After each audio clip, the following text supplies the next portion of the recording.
The small alien girl no one noticed. In the center of Nerex Station, life moved fast. Bright lights flashed above, and tall aliens walked with strong steps. They spoke loudly, laughed loudly, and pushed through the crowd like they owned the stars. But no one noticed the small girl near the corner. She stood only 4 feet tall, with soft silver skin and glowing purple eyes. Her name was Turi. Her hands were small, and her voice was soft. She wore a simple uniform, worn and dull. She held a tray with drinks, serving silently. Her job was to serve without being seen. Turi was used to being invisible. The other aliens of her kind were tall, proud, and strong. They believed that only the big ones had value. The leaders, the warriors, the scientists, they were all at least 6 feet tall. Turi was called a defect by them. Too small, too weak, too soft. Move, runt, a tall alien growled as he pushed past her. The tray shook, and a drink spilled on her hand. She didn't cry. She just bowed her head and wiped it quietly. No one helped her. Until he arrived. His name was Dane, a human traveler from Earth. It was his first time visiting this station. He walked through the crowd, eyes wide in wonder. He saw many strange beings, glowing machines, floating signs. Everything amazed him. But then, he saw her. She was in the corner, helping a small creature that had dropped its bag. Turi bent down, picked it up with care, and gave it back with a kind smile. The creature didn't thank her.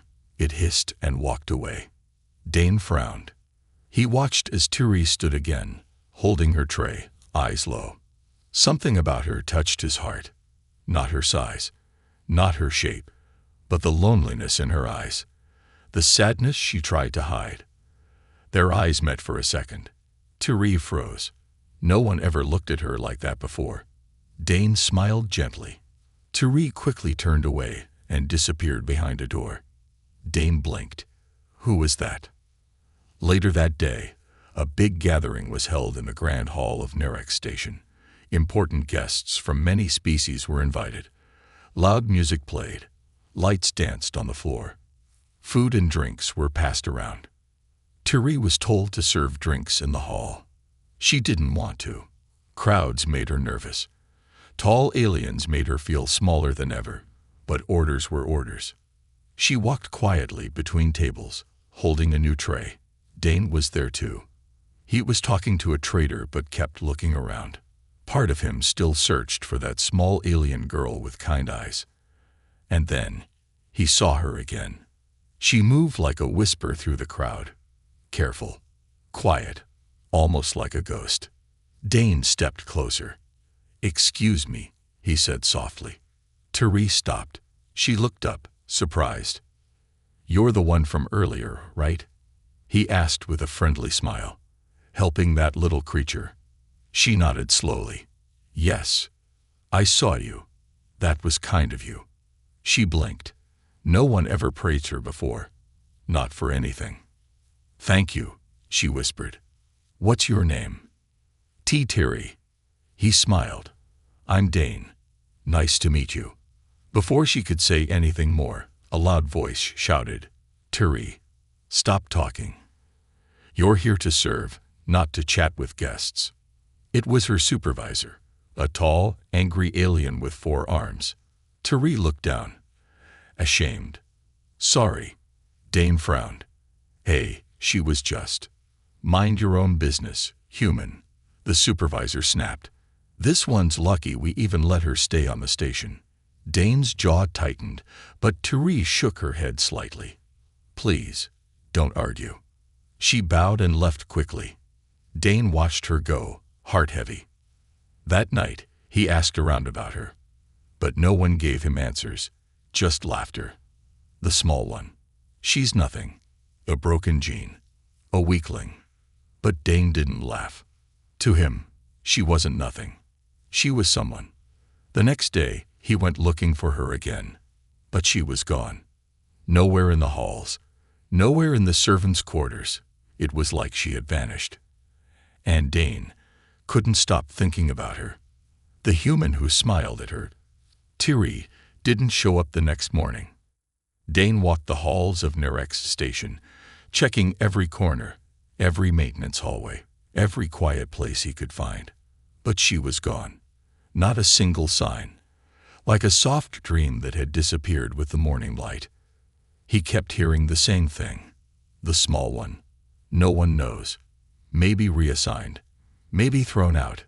Who cares? But Dane cared. That night, he sat alone in the guest quarters, staring out of the glass window into space. Stars blinked in the distance like quiet whispers. But his thoughts weren't in the stars.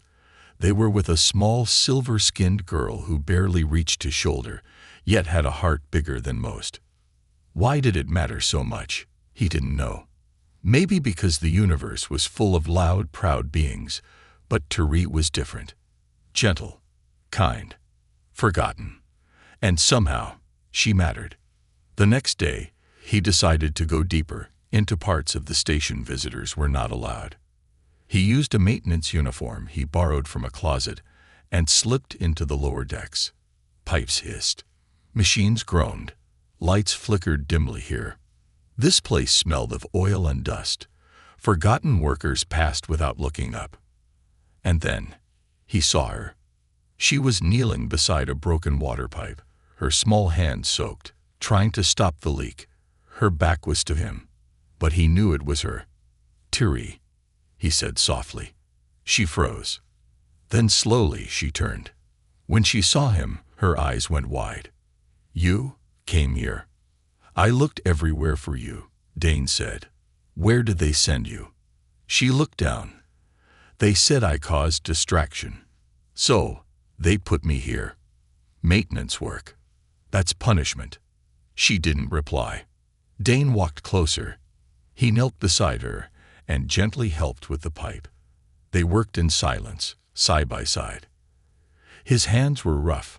Hers were soft. His grip was strong. Hers was gentle. I didn't think you'd remember me, she said quietly.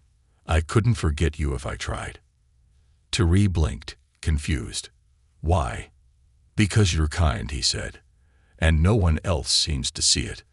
A long silence followed. Then Thierry sat back and wiped her hands. Most people see my size, or my voice, or my failure to grow like others. That's all they see. Not me, Dane said. I saw how you helped that creature. How you kept serving even when they pushed you. That's not weakness.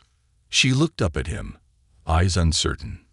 Then, what is it? Strength, he said softly. A different kind of strength. Thierry's lips parted slightly.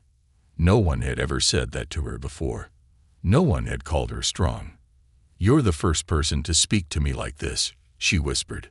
Do humans always talk this kindly? Dane laughed a little.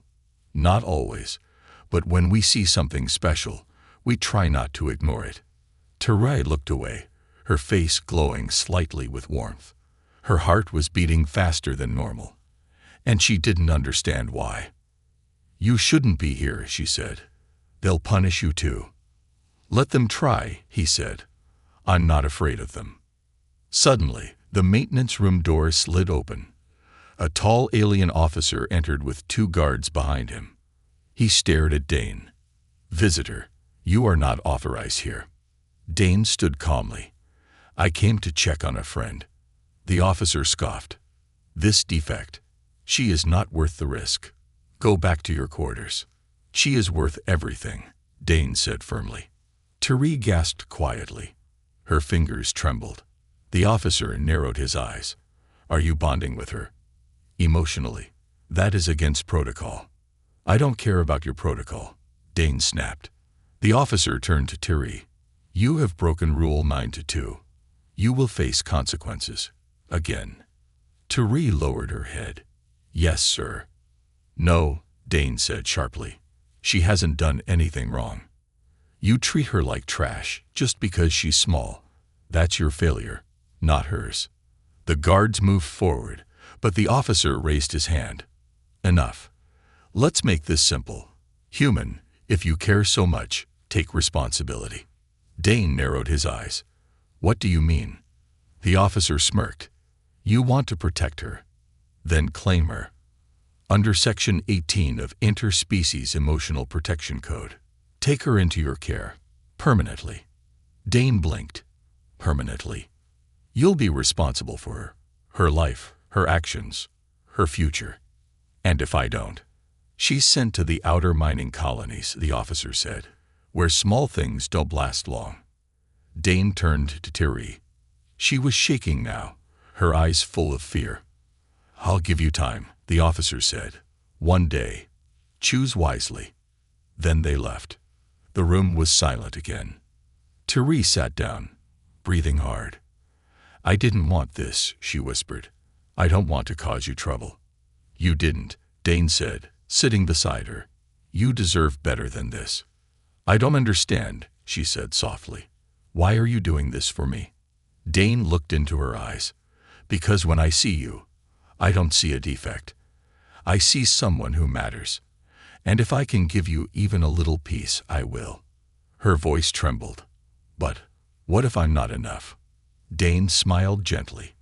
Then we'll find the missing pieces together. She stared at him. And for the first time in her life, she believed someone truly saw her. Not her size. Not her weakness. Just her, missing Thierry and a strange discovery. The next morning, Dane woke early with one thought in his mind. Thierry. He barely slept. Her voice, her trembling fingers, her frightened eyes. Everything stayed with him through the night. He had 24 hours to decide. But deep inside, he had already made his choice. He just needed to tell her. He walked back down to the lower maintenance deck. The hallway smelled of oil and old wires. He remembered the room clearly. The pipe leak, the shadows, the silence. But when he reached the place, Thierry was gone. Not just gone, erased. The toolboxes were removed. The pipe was sealed. No trace of her presence remained. Dane checked room after room. He called out her name softly. Thierry, it's me. Dane. I came back. But there was no answer. No sound. Only the quiet hum of machines and the buzzing of broken lights. He finally stopped a passing maintenance worker. Hey, the small girl, silver skin, 4 feet tall, do you know where she went? The worker glanced at him nervously, not allowed to talk about her. Dane frowned. Please, I just want to know if she's safe. The worker leaned closer. They took her last night. Quietly. No records. Nothing official. Where? They said, Level D. Dane's eyes narrowed. What's on Level D? The worker looked around, then whispered, Disposal deck. Dane's heart dropped. Disposal deck was where broken bots were dumped. Malfunctioning AI, failed tech, expired food packs. Nothing living was ever supposed to go there. He ran. He didn't care who saw him. He pushed through doors, sprinted down steel hallways, and climbed down metal ladders until he reached Level D. It was dark, cold, and smelled like rust. The entire floor looked like a graveyard of forgotten machines. Arms of broken droids stuck out from trash piles. Lights flickered weakly, and alarms beeped somewhere in the distance.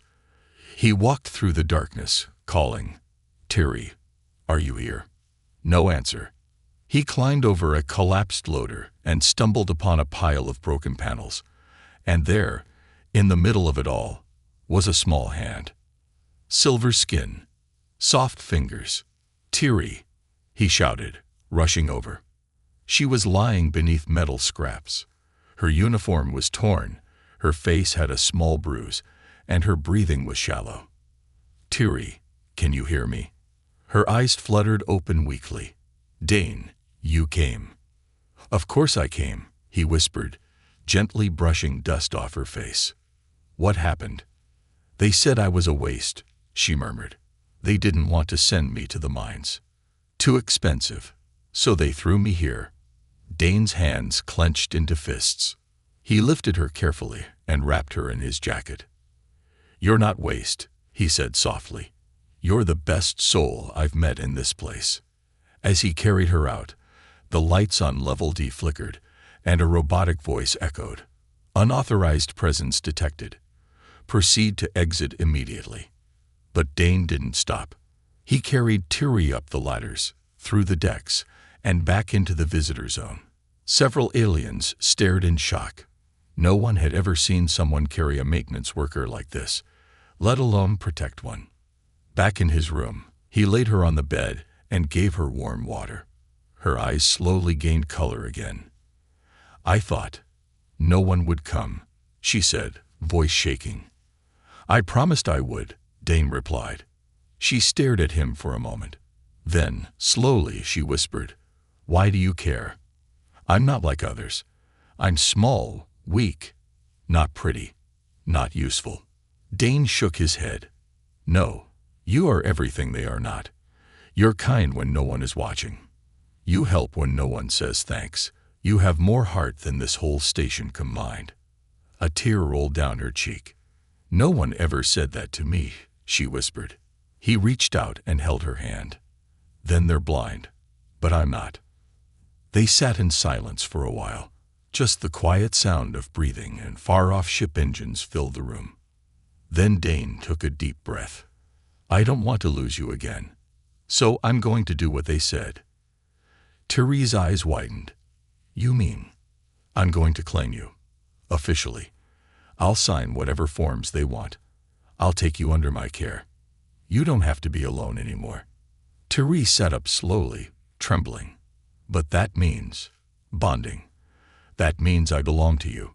No, Dane said softly. It means we belong together. As equals. As maybe something more. She didn't speak. Then, very slowly, she nodded. But just then, the door beeped. A tall alien stood outside, holding a digital tablet. Human, the officer said. Your time is up. What is your decision? Dane looked at Tiri, then stood up tall. I choose her. I take her under my care. No matter the cost. The officer stared at him coldly. You do understand what this means. I understand more than you ever will. The officer tapped his screen. Then it is done. You are now responsible for her life, her safety, her actions, and in the laws of our station, she now holds protection through you. But be warned, this bond cannot be broken. As he left, Tiri looked up at Dane. Does this mean I'm yours now? He smiled. Only if you want to be. She reached out and gently held his fingers. I think I do. The truth behind her small size. The next morning, the stars outside Nerek station looked colder than usual. Inside the visitors' quarters, Tiri sat by the window, wrapped in a blanket too big for her small frame. Her glowing purple eyes reflected the distant lights of passing ships. She looked calm on the outside, but inside, a storm was building. Dane brought her a hot drink. You feeling better today? Tiri nodded slowly. My body, yes, but my heart still feels strange. Dane sat beside her. Strange how? She looked down at her tiny fingers wrapped around the mug. Like I'm waiting for something bad to happen again. Like I can't believe peace is real. Dane sighed. You've had to live like that for a long time, haven't you? Tiri didn't answer at first. Then she whispered, Would you like to know why I am the way I am? Why I'm small? Dane looked at her gently. Only if you want to tell me. She took a deep breath. My species is called the Valkyrie, she began. We were made, genetically. Not born like humans. Created in labs thousands of years ago. Each generation designed to be taller, stronger, more perfect. Dane listened silently. But something happened during my batch, she continued. My gene pool was weak. My body didn't grow. My voice didn't strengthen. My heart became too soft. She touched her chest. To them, I was a defect. She stared out the window again, eyes distant. I was taken from the pod early, sent to the service ranks, not allowed to learn, not allowed to speak much, just trained to serve, smile, obey. Dane felt anger rise inside him. That's not fair. She gave a small smile. Fair. In Valkyrie culture, fairness is weakness. Power is law. Emotion is shame. What about your parents? He asked. Thierry turned away. They never claimed me. They came once to see me when I was 5. My mother looked at me for 3 seconds and said, "Dispose it." Dane's jaw clenched. She called you it? Thierry nodded. They didn't want their bloodline attached to weakness. A tear rolled down her cheek, but she quickly wiped it. I was placed in the servant system after that. Since then, I've been on 17 different stations. Always moved. Always forgotten. You're not forgotten now, Dane said softly. She looked at him, really looked at him. And you don't think I'm broken? She asked. No, he replied.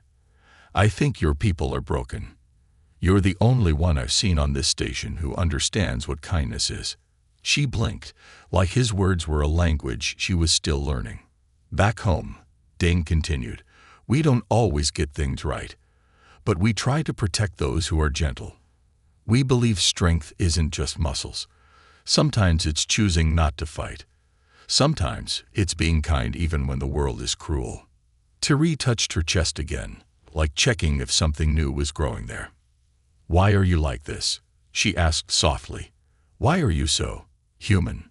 Dane chuckled. Maybe because I felt small too. Not in size, but in spirit. I've had people walk past me like I didn't exist. I know how much it hurts. They sat in silence for a while. Then Thierry whispered, Do you think I'll ever be enough? Dane reached out and gently touched her hand. You already are. Just then, the door chimed. Dane stood up and opened it. A station officer handed him a document.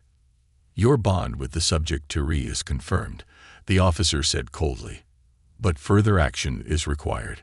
Her kind's High Council has been informed. A genetic purity inspector is arriving tomorrow. Dane frowned. What does that mean? The officer glanced at Thierry and sneered. They don't like their defects being protected. The inspector will decide if she is to be removed. Removed? Dane stepped forward. I thought our bond protected her. The officer shrugged. Only until higher laws arrive. The inspector has authority above station rules. Good luck. He left. Dane slammed the door shut. Thierry stood, her small frame shaking. They're coming for me. No, Dane said firmly. They'll have to go through me first. But you don't understand, Thierry said, panic rising in her voice. Genetic inspectors don't listen. They erase. Quietly. Legally. They say it's to keep our bloodlines clean. I've seen it happen. Then we won't wait for them, Dane said. We'll find a way out. Where will we go? Anywhere. A ship. Another station. Earth, maybe. But I've never been anywhere else. Then we'll go together, Dane said, gripping her shoulders gently. We're not going to let them take your life away just because you're different. Thierry's lip trembled. You really would run with me. I'd fly through a black hole if it meant keeping you safe. She stared at him with wide eyes. You don't even know what I am, she whispered. I know who you are, he replied. A soft silence followed. Then Thierry stepped closer. Can I ask? A strange question. Of course. She looked up, cheeks slightly glowing. If I was human-sized, would you have liked me sooner? Dane smiled. Thierry, I liked you the moment I saw you help that little creature in the crowd. Size has nothing to do with heart. And with that, Thierry leaned forward and rested her head against his chest. For the first time in her life, she felt like she belonged. But far away, deep in the docking bay of Nerek Station, a ship arrived. Its symbol was cold, sharp, and cruel. The genetic purity inspector had come, and Thierry's future was hanging by a thread. They want her gone. The air on Nerek Station felt colder the next morning. Thierry stood near the window again, but this time she wasn't watching the stars. Her eyes stared at the black ship that had just arrived. Sleek, sharp, and deadly looking. Its wings curved like blades, and its lights were blood red. The genetic purity inspector had landed. Dane stood behind her, watching the same ship. They came faster than expected, he muttered. Terry's fingers trembled. That ship. It belongs to the Purge Division. They don't even do trials. Just scan your genes, mark your number, and you vanish. Not this time, Dane said. But Dane. No, he said firmly, placing a hand on her shoulder. We've come too far to give up now. Before she could answer, the door buzzed. A mechanical voice followed. Report to Hall of Evaluation. Inspection begins in 1 hour. Dane looked at Terry. We go together. Her voice cracked. They won't let you speak. You're human. Then I'll speak louder. The Hall of Evaluation was large and cold. White walls, white floor, white ceiling. It felt like standing inside a frozen cage. At the far end of the room stood the inspector. He wasn't like any alien Dane had seen before. He was tall, thin, and wore long black robes with glowing red lines. His eyes were deep silver, like empty mirrors. A thin scanner floated beside him, constantly blinking.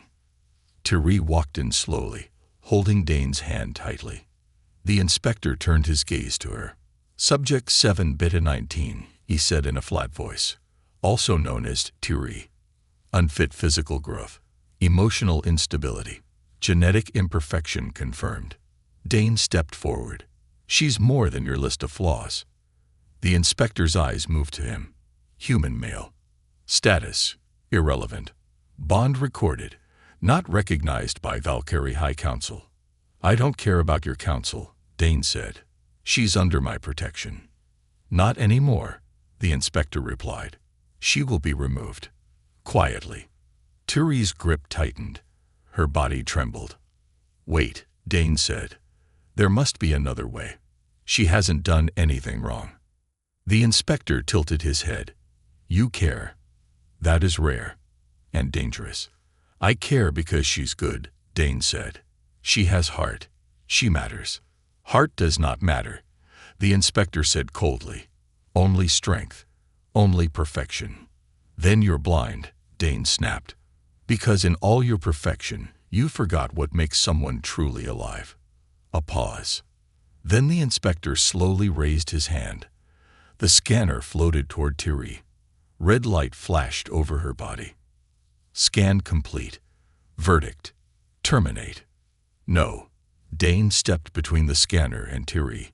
You'll have to go through me. The inspector narrowed his eyes. You would fight for her. I'd fight an army for her. The room fell into silence. Then, something strange happened. The inspector tapped his device. A new file opened. A seal appeared, marked in gold. There is one option, he said. Old law. Forgotten by most. What is it? Dane asked. If you wish to override termination, the inspector said, you must participate in the trial of worth. Dane looked at Terry. What's that? She whispered, it's a test. Painful. Dangerous. A warrior's trial. The inspector nodded. If you pass, her record is sealed. She becomes untouchable. If you fail, both of you are erased. Dane didn't hesitate. I accept. Dane. Terry cried out. But he placed a hand on her cheek. I'd rather die with you than live in a world that throws you away. The inspector tapped the device again. Very well. Trial begins in 1 hour. No weapons. No help. Just you. And the gauntlet. He turned and walked away, leaving a silence that felt heavier than stone. Terry dropped to her knees. Why did you say yes? You could have lived. You could have walked away. Dane knelt beside her. Because I already walked away too many times in my life. I won't do it again. Not to you. She buried her face in his chest. I don't want you to get hurt. He stroked her hair. Then believe in me. That's all I need. An hour later, the trial of worth began. Dane stood alone in a dark arena below the station, an ancient chamber built for challenges of the old ways. Metal gates slammed shut behind him. Above, shadowy figures of the council watched silently. Therese stood at the edge, eyes wide with fear. A loud voice echoed, "Human male. Trial begins now. Survive, or be erased." The walls opened. A mechanical beast charged out, 7 feet tall, claws glowing with energy, eyes red with hunger. Dane dodged fast. He didn't have a weapon, but he had speed and will. The beast swung at him, sparks flying as metal crashed into stone. He grabbed a loose pipe from the ground and struck back. It bent on impact, but he kept swinging. Therese gasped with every hit. He was bleeding now. A cut on his arm, a bruise on his shoulder, but he didn't stop. Not once. He remembered Therese's eyes, her smile, her story, her fear. She was worth it all. He flipped over the beast's back, using its own weight to crash it into the wall.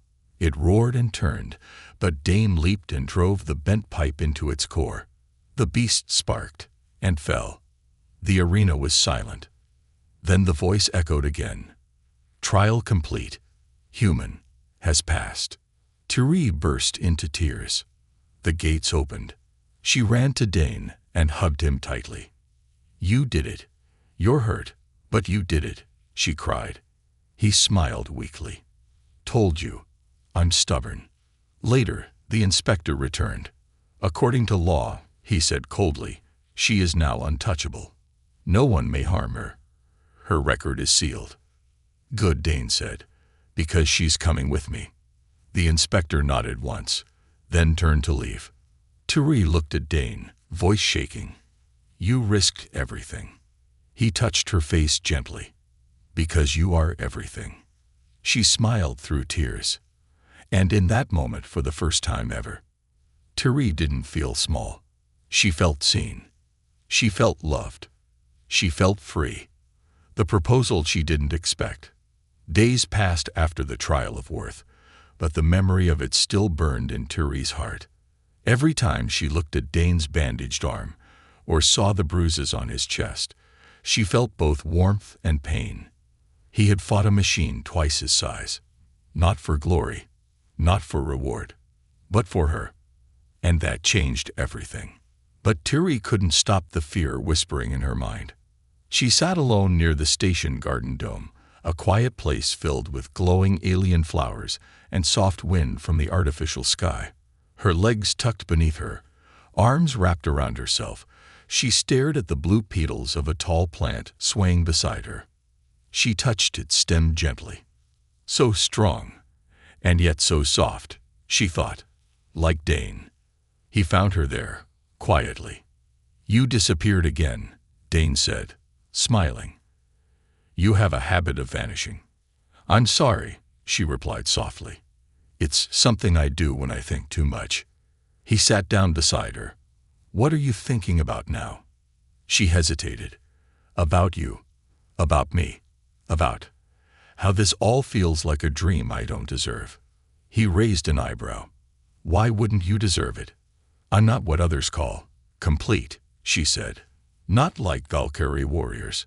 Not like human women either. I don't know how to love someone, or how to be loved." Dane looked at her gently. "You're doing just fine." She laughed softly, bitterly. "I don't even know what love is supposed to feel like." He turned toward her. "Maybe it feels like this." She looked up at him, confused. "It feels like searching every hallway just to see your face," he said. "Like getting punched by a metal beast, but still smiling when you're safe. Like sitting in silence beside you and feeling like it's the loudest joy in the galaxy." Therese's lips parted, eyes wide. "Is that what love is?" she whispered. "Maybe," he said. "Or maybe love is knowing I want to wake up next to you, even if you're grumpy and hide under blankets." Therese blushed deeply. "I don't know how to wake up beside someone," she murmured. Dane chuckled. "Then we'll learn together." They sat quietly again, the flowers gently glowing around them. Then Dane reached into his jacket pocket. Thierry blinked as he pulled out a small object wrapped in soft cloth. He unwrapped it slowly and revealed a silver ring. It was simple, without any jewels, but polished and shining. Engraved on the side were tiny alien letters, her name. Thierry gasped softly. "That's my name. I made it myself," he said. "Took me 3 days in the forge room below deck 7. She touched it gently, like it might disappear. "Why?" she asked in a trembling voice. He turned fully toward her and took her hand. "Because I don't want to just protect you anymore, Thierry. I want to build a life with you." Her hand shook. "You're asking me to?" "Yes," Dane said, eyes honest and warm. "I'm asking you to marry me." She pulled her hand back quickly. "No, no, Dane, I can't." His heart dropped. "Why not?" "I'm not ready. I'm too small. I don't know your customs. I don't know if I'm worthy." Dane gently took her hand again. "You think love is about size? Or about knowing rules?" She stayed silent. "Love is about choosing," he said. "I'm choosing you. You can say no, but don't say no because you think you're not enough. Say no only if you don't feel the same." Thierry blinked away tears. "I do feel something," she whispered. "Something that scares me. I think about you even when I'm not near you. I feel safe when you speak. And when you smile, my chest gets warm. But I don't know if that's love." Dane smiled. "That's love, Thierry, or the start of it." Her lips trembled. "If I say yes, will everything change?" "Only the name I call you by," he said. "From Thierry to my wife." She laughed quietly, a soft broken sound like wind through crystal. Then she looked at him with glowing eyes. "I don't know how to be a wife," she whispered. "You don't have to know," Dane said. "You just have to be you." She looked down at the ring again. So small. But to her, it felt like holding a planet in her palm. Slowly, her fingers reached for it. And then, she put it on. It fit perfectly. Dane's breath caught. "You said yes?" he asked. Thierry smiled shyly, her cheeks glowing. I said yes with my heart before my lips could speak." He leaned forward, and so did she. Their foreheads touched. No kiss. Not yet.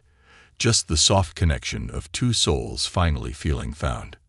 That evening, the station buzzed with whispers. A human and a Valkyrie defect, engaged. Some laughed. Some mocked. But a few began to wonder if strength was in heart, not height. If love could exist even in the coldest corners of space. And as Thierry walked beside Dane, hand in hand, she didn't care about the stairs. For once in her life, she walked without fear. She walked not as a servant, not as a mistake, but as someone chosen, someone loved, someone free. Small girl, big heart, and a new home. The next few days felt different aboard Nerek Station. Everywhere Thierry went, heads turned, not because she was small, not because she was a servant, but because she was no longer invisible. She walked beside Dane now. People saw the ring on her finger. They whispered. They stared. Some scoffed. Some laughed. But Thierry didn't flinch.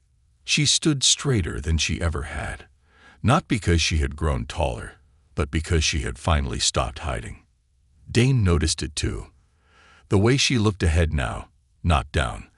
The way her hands didn't shake when she passed others. The way her voice had a little more strength. He was proud of her. Still, not everyone was happy. The Valkyrie High Council sent another notice. Human-Valkyrie union is unrecognized by central law. The bonding violates cultural boundaries. Immediate separation is advised to avoid diplomatic pressure. Dane read the message aloud in their quarters and laughed. Advised. They can advise all they want. Thierry sat on the bed, hugging a pillow. They won't stop. No, he said, but neither will we. She looked at him, thoughtful. What if we leave? He blinked. Leave the station. She nodded slowly. There's nothing left for me here. No family, no friends, only walls and whispers. Dane sat beside her. Where would we go? I don't know, she said, but I heard stories from traders about a place near the edge of the galaxy. A green world. Quiet. Peaceful. They say it accepts all species. Dane smiled. You talking about Elrond's Rest? Her eyes lit up. Yes, that's the name. Dane leaned back. It's far. Takes 2 weeks by private ship. No stations along the way. Just open space. She touched his hand. I don't care about the stars in between. I just want a place where I can grow. A place where we can be us. That night, they made the decision. They would leave Nerek Station. 2 days later, Dane secured a small ship from an old pilot friend.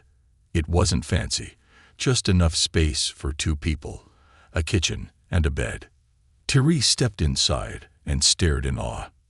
This is ours, she whispered. Ours, Dane confirmed. They packed little, some clothes, a few tools, the silver ring box, and 1 glowing flower from the garden dome. Therese placed it in a glass jar and said, I want something to remind me that I bloomed, even in a cold place. As the ship took off, Nerek Station faded into the distance. Therese stood by the window, watching it shrink until it became just a shadow among stars. Dane walked up beside her. You okay? She nodded. I'm not sad to leave, but I'm proud I survived. Days passed in space. They ate together, cooked together, cleaned together. Dane showed her how to pilot, and she showed him how to adjust oxygen flow the Valkyrie way. At night, she curled up beside him, her head on his chest, his hand in her hair. One evening, under the soft blue glow of the ship's cabin lights, she whispered, Do you think I'll ever grow taller? Dane chuckled. Why would you want that? She shrugged. I don't. I just wondered. He smiled and kissed her forehead. If you grew taller, I wouldn't be able to hold you like this. She giggled. Then I'll stay small. You can grow in other ways, he said. Wiser, braver, stronger inside. I already have, she whispered. He looked into her eyes. Yeah, you have. Finally, the ship arrived. Elrond's Rest was beautiful. A blue and green planet with wide valleys, soft clouds, and glowing rivers. Birds flew with wings of light. The ground sparkled faintly beneath the twin moons. Therese stepped off the ship and gasped. It's real, she said. It's not a story. They were welcomed by the planet's people, peaceful settlers from many species, some tall, some short, some with scales, some with feathers, all living side by side. No one laughed at Therese. No one whispered behind her back. A kind old woman with 6 eyes gave Therese a basket of fruit and said, We've been waiting for more hearts like yours. Therese smiled so brightly it made even the flowers seem dull. Months passed. Dane built a small home by the lake with wide windows and soft cushions for Therese. She filled the house with warm lights, sweet music, and strange alien teas. She began growing her own garden. Every morning, she watered the plants. Every night, she and Dane sat on the porch, watching the sky. One day, while sitting together, Therese whispered, Do you remember what I said when we first met? Dane grinned. You mean when you barely looked me in the eye? She laughed. I said I didn't believe love was meant for someone small like me. He turned to her. And what do you believe now? She took a deep breath. I believe love doesn't measure by size. I believe small things can hold big love, big dreams, big hearts. Dane pulled her close. And I believe I was the lucky one who saw it first. Therese rested her head on his shoulder. As the stars blinked above, the wind whispered through the trees. And somewhere, deep in the heart of a once broken girl, something bloomed again. Not fear, not pain, but peace and love.